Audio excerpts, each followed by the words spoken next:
참으로 복되고 좋은 아침입니다. 오늘은 어제의 말씀에 이어서 10편 73편 15절에서 28절에 있는 말씀을 함께 나누도록 하겠습니다. 어제 저희는 그 아삽의 시 73편 1절에서 14절까지를 함께 보면서 이 시인이 느끼는 그 분노, 그리고 낙심, 악인의 형통함을 보면서 느끼는 그의 마음을 보았습니다. 굉장히 괴로워했죠. 어, 하나님 앞에서 악인들이라도 그건 정말 평안하고 재물은 계속 불어나고 고통도 없고 내가 정말 하나님 앞에서 마음을 깨끗게 하고 손을 씻는 것 이것이 과연 마땅한 것인가? 이러한 그 고통스러운 마음을 고백했다면 오늘은 그 후반부에 완전히 다른 반전을 가지고 시인은 자신의 마음을 고백합니다. 이 73편 후반부는요, 역시, 어, 네 그 단락으로 나눌 수 있을 것 같아요. 15에서 16절까지 그 느끼는 여전한 그 고뇌를 이야기하고 있고요. 그리고 17절에서 20절에서 그가 하나님의 뜻을 깨닫게 된 그 계기가 표현이 됩니다. 그리고 21절에서 24절에 보면 그를 붙들고 계시는 하나님에 대한 고백, 그리고 25절에서 28절까지 결국 하나님 앞에서 믿음을 표현하는 내용이 나옵니다. 악인의 형통함 도저히 이해할 수 없는 일이죠. 우리들도 삶 가운데 계속 그 고통 가운데 놓여 있지 않습니까? 결국 15절에 내가 만일 스스로 이르기를 내가 그들처럼 말하리다 하였다면 나는 주의 아들들의 세대에 대하여 악행을 행하였으리라 라는 이 고백을 하는데 어, 이와 같은 이야기는 뭐냐면 결국 이렇게 좀 쉽게 번역될 수 있을 것 같아요. 나도 그들처럼 말하면서 살아야지. 나도 그들처럼 행하면서 살아야지. 나도 한번 그렇게 한번 해봐야겠다. 우리들이 가끔 그렇게 생각될 때가 있지 않습니까? 저 또한 고백하자면 그런 욕심이 그런 또 유혹이 들 때가 있어요. 어, 목회자들끼리 하는 이야기가 있거든요. 참, 이단들은 잘 또 사람들 모으고 그러는데, 어? 우리들은 왜 이러지? 라고 하면서 그들이 하는 걸 연구해 봐야겠다고 하는 그런 분들도 계시더라고요. 연구해도 선한 것이 있을 수가 없어요. 그들과 우리는 전혀 다르기 때문에 그렇습니다. 만약 나도 그들처럼 말하면서 살아야지 라고 했던 말처럼 그렇게 이루어지게 된다면 어떻게 됩니까? 나는 주의 아들들의 세대에 대하여 악행을 행하였으리라. 이 말씀은 1절에 나오는 주의 아들들의 세대, 곧 이스라엘이죠. 나도 주의 백성 가운데 한 사람처럼 그렇게 살지 못했을 것입니다. 즉 깨끗한 손, 그리고 마음이 깨끗한 사람, 정결한 사람. 이런 삶을 살 수가 없었겠죠. 3절에서는 이것에 대해서 자신이 헛되다라고 말을 했지만, 이제는 점차 돌이키게 됩니다. 여기에 보면은, 어, 그들처럼 말할 것이다 라는 이 말은 큰 소리 치는 걸 말해요. 악인들이 그렇게 뻥땅땅거리면서 큰 소리 치면서 살잖아요. 15절에 이 독백에는 그의 고뇌가 담겨 있죠. 만약 악인의 형통함을 부러워하면서 그렇게 했다면 나는 어떻게 되었을까? 어, 그래서 악을 행하다라는 이 표현은 하나님 앞에서 신실하지 않는 그러한 그 행동을 하는 것을 이야기를 합니다. 신실하지 않는 삶, 즉 속이는 삶이죠. 하나님을 속이고 사람을 속이는 삶입니다. 16절에 내가 어쩌면 이를 할까 하여 생각한즉 그것이 내게 심한 고통이 되었다라는 이 고통이라는 것은 힘든 일들을 이야기를 해요. 1절에서 말한 하나님에 대한 지식, 이에 반하는 악인의 형통함 사이에서 고통스러운 모습을 보여주고 있습니다. 이 본문을 좀 더 쉽게 번역해 보면요. 혼자 생하면서 나 정말 깨우쳐 보려고 노력을 했습니다. 그런데 이게 얼마나 고통이 심했냐면요. 눈이 아픈 것 같은 고통. 눈 아프면 굉장히 힘들죠. 보이지도 않고 계속 힘들어하지 않습니까?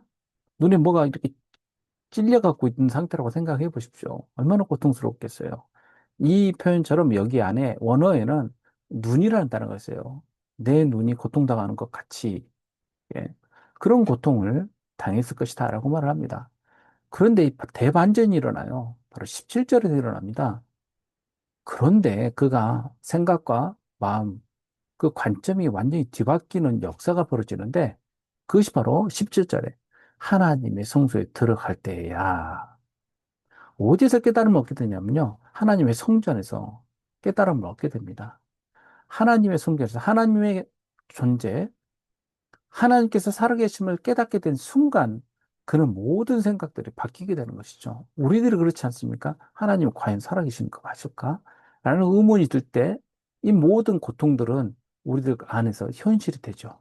그런데 하나님의 살아계심을 인지하게 된 순간부터 하나님의 관점에서 하나님의 뜻 안에서 다시 바라보게 됩니다.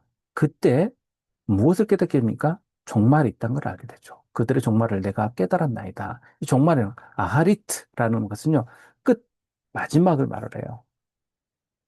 그 이단 같은 경우도 왜 이단이라고 말합니까? 처음엔 비슷해 보이는데, 융성이 보이는데, 끝이 달랄 거예요. 끝은 그들은 종말의 멸망인 것이고, 우리는 영원한 복락인 것이죠. 그러니 이 종말은 무엇입니까? 그들이 누리는 것처럼 보여도 그들의 종국에는 아무것도 얻은 것 없이 망이 끝나버려야 되는 것 아닙니까? 요즘 보니까 세계 최고 부자 그 대통령하고 미국 대통령하고 서로 다투면서 말 한마디 잘못해가지고 하루에 200조 원이 날아갔다고 그러더라고요. 시가총액이. 참. 그런데 200조가 날아가든 1000조가 날아가든 죽게 되면 아무 쓸모없는 것 아닙니까? 시인은 하나님의 성소에 들어감에 따라 일어나게 된 그 과정, 깨달음에 대한 분별의 과정이 완전히 달라졌음을 표현하고 있어요. 이제까지는 야다라는 거, 지식을 이야기했다면 여기서는 매빈, 빈이라는 히브리어가 쓰였는데 이 빈은 분별하여 이해할 때 쓰는 단어예요. 그리고 이제까지는 그냥 지식으로 알았다고 한다면 이제는 하나님을 만나고 하나님 안에서 하나님을 경험하고 깨달아 알게 된 것이죠. 우리들에게 필요한 게 무엇입니까? 하나님을 경험하는 거예요. 살아계신 하나님을 체험하는 것입니다. 그 임재를 내가 맛보는 거예요. 그렇게 되었을 때 비로소 보이지 않는 것들이 보이게 됩니다. 나를 유혹하고 흔들었던 모든 것들이 이제 제자리를 찾아가게 되는 것이죠. 악인들의 종말에 관한 것은 결국 마라나타, 주님께서 오시는 고백과 같은 종말론적 신앙 고백이 반영되어 있는 것입니다. 반드시 그렇게 될 것입니다. 주께서 참으로 그들을 미끄러운 곳에 두시며 파멸하여 던지셨습니다. 여기서 또, 1절, 13절에 나오는 그 강조되는 아크라는 상황이 나오네요. 참으로 반전이에요. 이제 그들을 미끄러운 곳에 두신다라고 나오는데 미끄럽다라는 표현이 뭘까요? 아, 그냥 바나나 껍질 받듯이 쫙 미끄러지는 거. 나 또한 미끄러지는 거. 앞에서 앞서서 그들 때문에 나 또한 미끄러지는 거. 미끄러진다는 것은 유대의 산지를 생각하면 좀 더 절묘하게 실감나게 생각할 수 있습니다. 유대의 산지는 서쪽으로 또 동쪽으로 각각 그 아주 협곡처럼 이렇게 가파른 길들이 나 있는데 거기에 돌들이 다 석회암으로 되어 있어요. 이때 비라도 내리면 미끈미끈하는데 그때 자빠지면 정말 낭패입니다. 크게 다치거나 속된 표현은 골로 갈 수가 있습니다. 그런 미끄러운 곳에 두어서 하나님께서 파멸로 밀어 넣어버립니다. 어, 이 블레셋 족속들이 쳐들어오거나 그 가나안 그 족속들이 쳐들어올 때 하나님께서 그 미끄러움에 두시면서 우박을 치셔서 그들로 파멸로 던지셨거든요. 그들이 어찌하여 그들이 갑자기 황폐하게 되는가 놀랄 정도 그들은 전멸하였나이다. 그러면서 20절 말씀에 주여 사람이 깬 후에는 꿈을 무시함 같이 주께서 깨신 후에 그들의 형상을 멸시하리이다. 이 두 구절이 공동번역 성경 같은 경우는 그 중간 단락을 서로 이어서 한 구절로 이해를 했어요. 그러니까 어떻게 하냐면 우리가 갑자기 황폐되었는가 놀랄 정도로 그들이 전멸하였습니다라고 딱 끊어지는 것이 아니라 이걸 뒤에 사람이 깬 후에 꿈을 무시함 같이 이 부분을 같이 연결해서 읽어보면 또 조금 더 다른 번역이 됩니다. 삽시간에 당한 그들의 처참한 최후, 공포에 휘말려 없어지고 말았습니다. 잠에서 깨어난 사람의 호황된 꿈처럼 끝나버리는 거예요. 그러니까 내가 이런 악몽처럼 야, 세상에 정말 저런 사람들이 떵떵거리면서 나 정말 이거 어떡하지? 라고 하면서 보면서 못 볼 꼴 다 봤다. 하지만 이건 꿈처럼 끝날 거야 라고 이해할 수도 있어요. 그러나 또 다른 시점에서 보면 그들의 모든 행보들이 꿈처럼 사라지는 여기서 꿈이라는 것은 일루전이에요. 그러니까는 환상이에요, 환상. 호황된 거죠. 그냥 사라져 버리는 겁니다. 그래서 할롬이라는 히브리어 단어가 써져 있는 겁니다. 그리고 여기서 깨다라는 것이 쿠츠, 일어나다는 건데 마치 잠에서 팍 깬 것처럼 그들이나 보는 시인이나 그러나 주님께서 깨신 후에 여기서 20절에 주여 사람이 깬 후에 그다음 주께서 깨우신 후에 이렇게 되어 있지만 히브리어 원어에는 주께서 깨신 후에 이 부분이 이렇게 강조돼서 주님이 한 번 등장을 합니다. 주님께서 깨신 후에 주님께서 일어나신 후에라는 뜻이에요. 주님은 주무시지 않죠. 그래서 깨신다는 표현보다는 사실 일어난 후에 그들의 형상을 멸시하리이다. 그 형상이라는 것도 젤렘이라는 것은 환영, 즉 그것은 진짜가 아니에요. 젤렘은요. 그냥 그것은 모방해 놓은 형상이에요. 이게 젤렘입니다. 우리가 하나님 형상을 담은 그 형상은 그게 아니에요. 그럼 여기서는 말하는 그것은 그냥 닮아 있는 상태, 우상을 표현할 때도 이 젤렘을 이야기하죠. 히브리어로 사진을 이야기할 때 젤렘이라고 말을 합니다. 멸시한다라는 것은 경멸하다는 뜻입니다. 아침이 되어서 일어나면 악몽이 다 사라져 없어지는 것 같이 주님 주께서 깨어나실 때 그들을 한낱 꿈처럼 자취 없이 다 사라집니다. 라고 세 번 영어 번역을 하고 있습니다. 내 마음이 산란하여 내 양심이 찔렸나이다. 산란하다라는 이 표현은 어, 자신의 내적 상태죠. 그런데 이것이 하나님 안에서 성전에서 바뀌었기 때문에 이 산란하다라는 것은 얼얼하다라는 뜻입니다. 얼얼하다. 매운 거 갑자기 먹어서 그런 표현일 수도 있고, 그리고 발효되어서 뭐가 부글부글 되어가지고 마치 잔뜩 술에 취한 듯 얼얼한 이런 뜻이 또 담겨 있는 것 같아요. 충격을 받아서 제정신이 아닌 상태. 이 상태가 바로 이 산란한 상태죠. 그런데 이때 양심의 가책처럼 내 양심이 찔림을 당한 거예요. 하나님께 응답받은 다음에 내가 옛날에 아기의 형통함을 보고 그렇게 괴로웠던 그런 과거들이 이제 내 안에서 새롭게 바뀌어 나가는 것이죠. 내 마음이 쓰라렸을 때, 창자가 끊어지듯 아팠을 때, 그때가 어느 때입니까? 악인의 형통함을 보고 내가, 시험 받았을 때죠. 그때가 내 창자 끊어진 것처럼 엄청 고통스러웠죠. 여러분 그런 고통 느끼며 삽니까? 그런 고통을 느끼는 것이 나쁜 게 아니에요. 그러나 그 고통 가운데 결국 시인이 성전에서 하나님을 뵙고 하나님의 임재 가운데 완전히 시각과 모든 관점이 바뀌는 것처럼 이렇게 전환되는 것이 중요하죠. 나는 미련하여서 아무것도 몰랐습니다. 이거 내가 이같이 우매의 무지함으로 주 앞에 짐승이 오나 연결되죠. 내가 정말 이렇게 알지 못했습니다. 여기서는 야다예요. 로야다. 몰랐다고 하는 거예요. 지식이 전혀 없었어요. 있는 것처럼 생각했는데 알 수 없었어요. 왜 그랬냐면 나는 짐승 같았기 때문에. 여기서 말하는 짐승이란 단어, 우매란 단어, 사실 좀 비슷하게 짐승이라는 의미가 들어있어요. 우매는 그냥 다 막 뭐든지 먹어버리는 상태예요. 그러니까 그냥 닥치는 먹기만 하지 생각 따위는 하지를 않아요. 그런데 여기 뒤에서 주 앞에서 짐승이다라는 이 짐승은 베헤마, 말할 줄 모르는 거예요.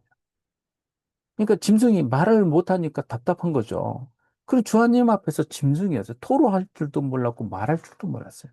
그런데 내가 항상 주와 함께하니 주께서 내 오른손을 붙드셨나이다. 내가 항상 왜 주님과 함께 있습니까?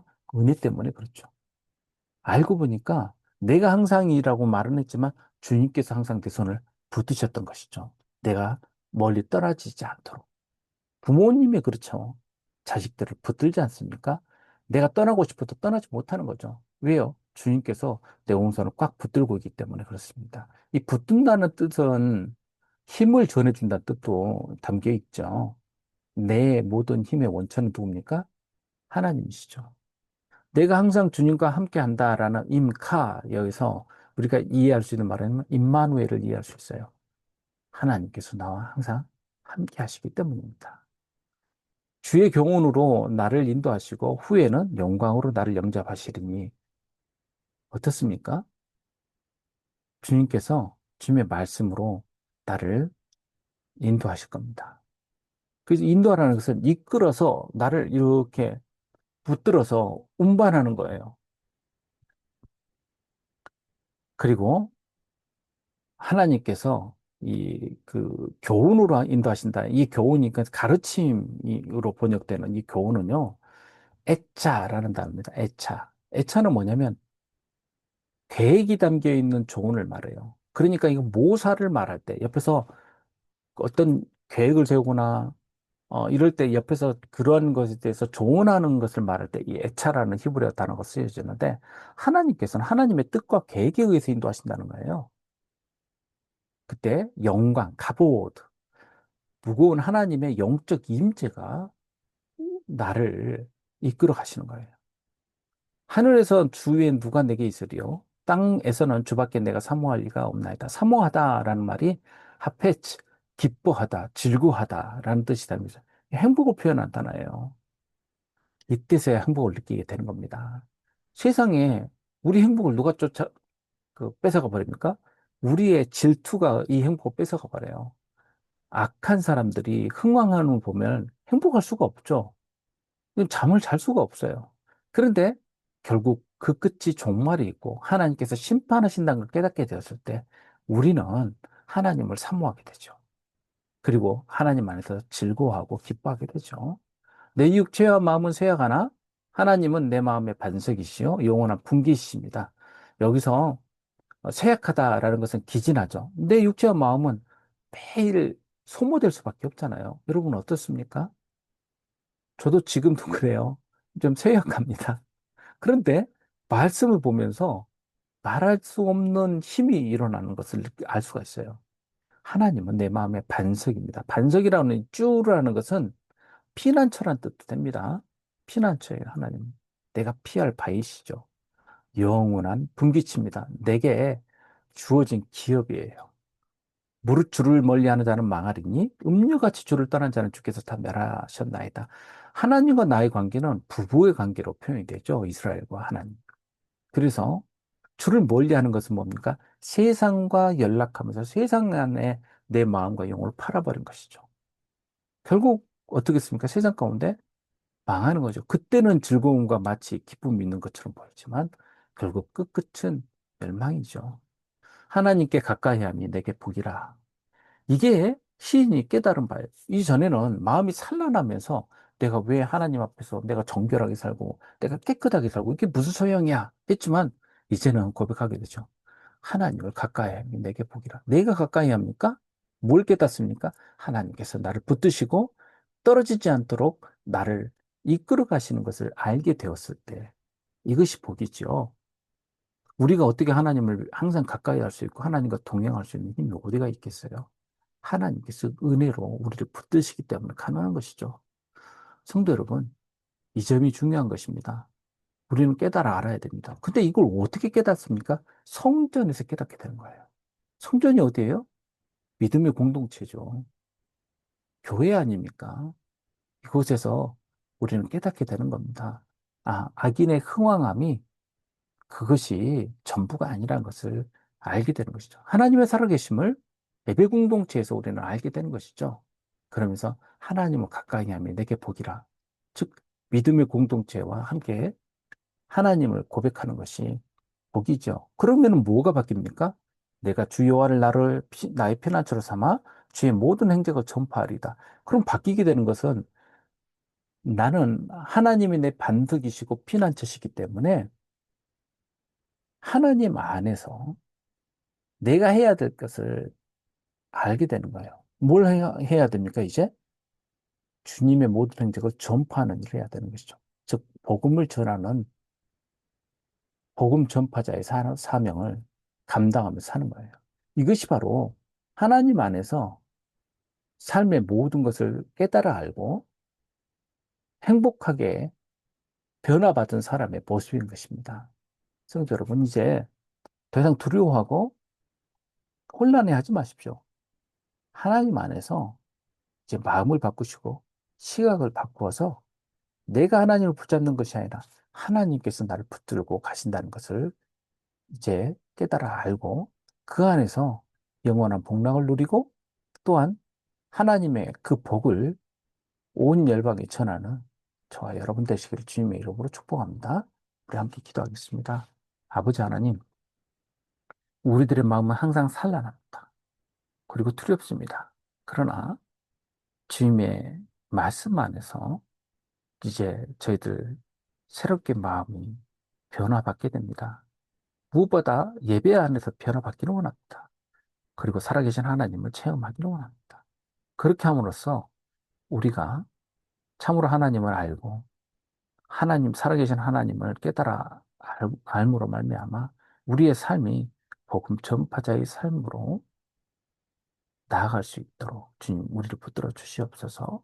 감사드리며 예수님의 이름으로 기도합니다. 아멘. 함께 기도하겠습니다.